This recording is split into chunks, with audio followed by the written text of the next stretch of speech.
kind enough to come back to the shop with me and bring your handbag with you. Compact. And a comb. That's all. Well, you're certainly travelling light. Give us your watch. We tell you what time it is in here.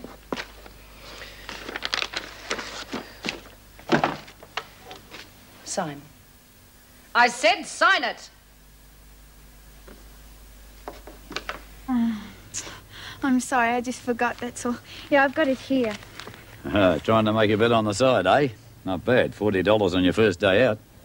I just forgot, that's all, Mr. Butterfield. There's no need to call me a thief. I agree with the verdict of the jury and commend them for their wisdom. On the question of leniency, I agree with Mr. Wilson that the court has heard sufficient to convince it that there were mitigating circumstances surrounding the killing of your husband, and that at the time of the killing you behaved with impaired judgment.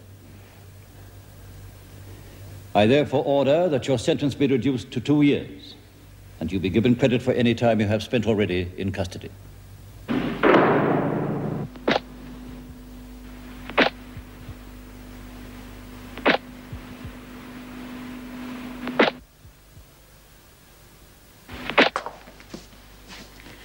So the prodigal has decided to return. You've really done it this time. What do you mean? Oh, don't be stupid, Warner. Oh, no, you don't. I think the governor will be delighted to welcome you back personally.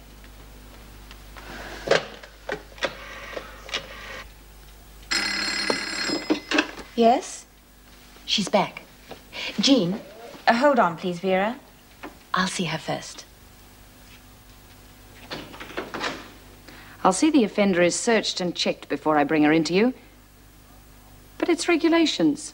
I'll see Lynn straight away, thank you, Vera. Not after she's checked or searched or anything else. Right this minute. Is that understood?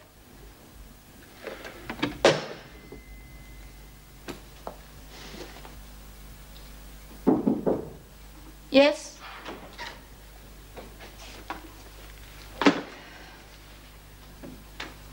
Where the devil have you been? I don't want any smart answers. I want the truth. You had no right to walk out on your employer like that, something of which I am sure you are aware. And I want to know what on earth you thought you were doing. Mr. Butterfield accused me of stealing, Mrs. Davidson, and I hadn't done anything wrong. I know the circumstances. He explained it all very clearly. What I cannot comprehend is your selfishness and the utter stupidity of your behavior. But why I'm not back late to the prison? What have you been doing all this time? I just walked around until it was time to come back. The work release scheme was not introduced in order that prisoners could disappear from their appointed task and take it upon themselves to go sightseeing. When you are involved in a program such as this, you are highly privileged, and with that privilege comes responsibility to us and to your employer, and more importantly, responsibility to yourself and to the other prisoners who would very much appreciate the opportunities that you have. Jean Vernon is now trying to find out whether there is any possible chance of you continuing with this program. I suggest you call on her and try to explain your extraordinary behavior as best you can. Yes, Mrs. Davidson.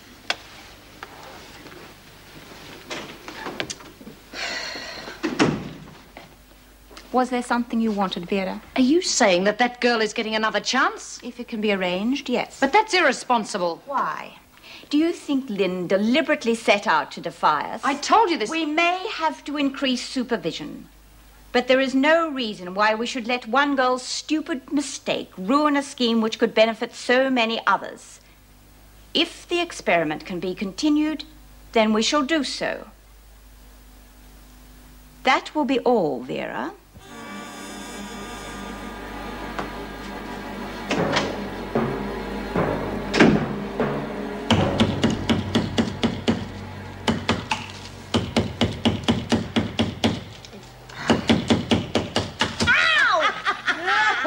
Carry on. on, soldier. You're doing a great job there. Oh, shut up. You know, I reckon you've got a real talent for decoration. Oh, well, you should try it up here. My blooming arm's nearly fallen off. No, thanks. Don't think I've got the flair for it. Not far to go, anyway. Yeah, why don't you give us some of yours? Oh, she's got streamers of her own anyway. I think they suit me.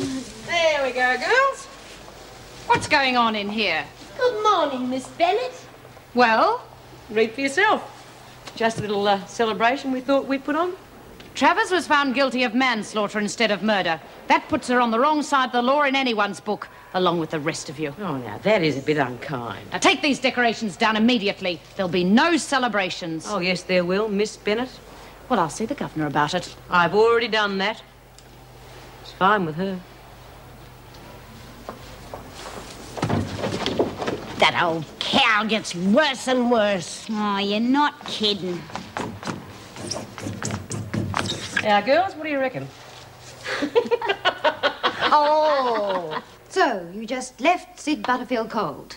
No word of where you were going or what you were going to do. That just astounds me, Lynn. Do you realise the position you've put us in? Look, I thought it'd be all right as long as I got back here on time. You just didn't think. You've made it so much more difficult for any of the other girls to go on the scheme. Do you realise that? Where did you go? I went to see Doug's grave. Oh, for heaven's sakes, Lynn. We do not normally allow convicted criminals of armed robbery to go roaming around the countryside. You were given consideration as a very special case, and you've blown it. I'm sorry. Okay. So where do we go from here? Well, I don't suppose they'll give me a second chance. I didn't think so. They're giving you 1 week's suspension. Mr. Butterfield's agreed to take you back. I think he may be taking some of the blame himself, but that's just between you and me, so you're lucky.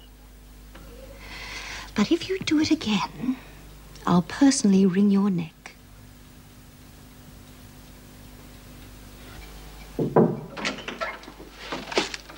Oh, good, Meg. Show her in.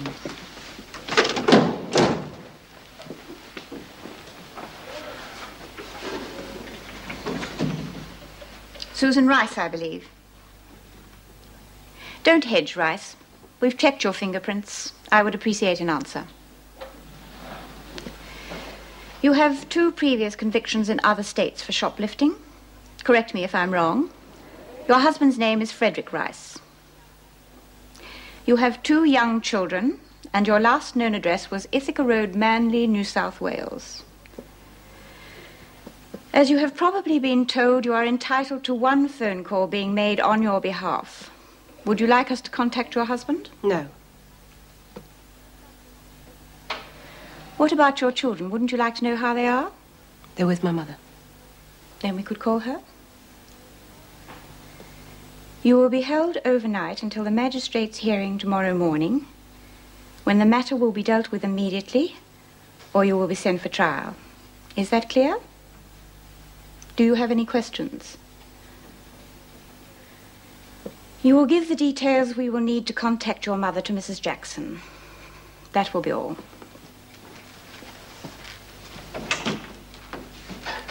Meg, get Jean to have a talk to her.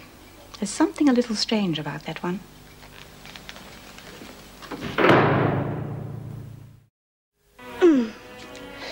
It's better be worth it. Do I dare offer to do it for you? No, I am determined. Hey, not in that direction. You'll break a window.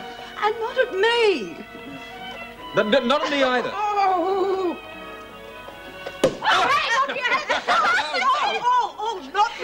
Not so superbly done, was it? This will probably go straight to my head after today. Oh, well, here's to you both. Greg. That's all right. Listen, Greg, I'm sorry I was so short with you Oh, earlier. yeah, it was just one of those days. Yeah, well, it was. Don't be sorry. No.